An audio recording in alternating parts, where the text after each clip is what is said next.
Hello guys, kipaw min tun hai video tha kha sim the ki dia patin dam nai ti rin na tun hi nu tia la henu hal lama ku na hi ki thi na kha in nei lu na nei ta ma tu ni hin hilaya anchang na in ki thu in ama chunga ki pa thu ka sai nu na hi cho hi ta banga hi free hi thi hi ma cha ki mu loi ta nei lu na nei ta dan thei nu nga ama yin nei lu nei ta hi ta banga pan ni hin la pi jin pathin ma chu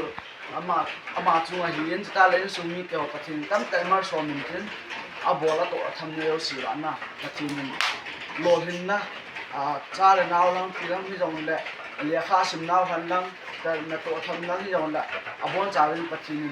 tam ta mar so min tin ta le in su ma hin dam thei na pathin ki jing taw han ki chu ka hin sai nu na hin na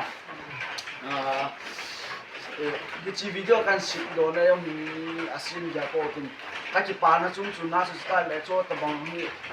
ngai lu thil pi hi ya su ke yang ngai lu na nai ta hi chi video kan hin sit ma hi asin lo ni ja ko tin hi ji chun tu ni ka ke pa na du ju ya la henu hat ni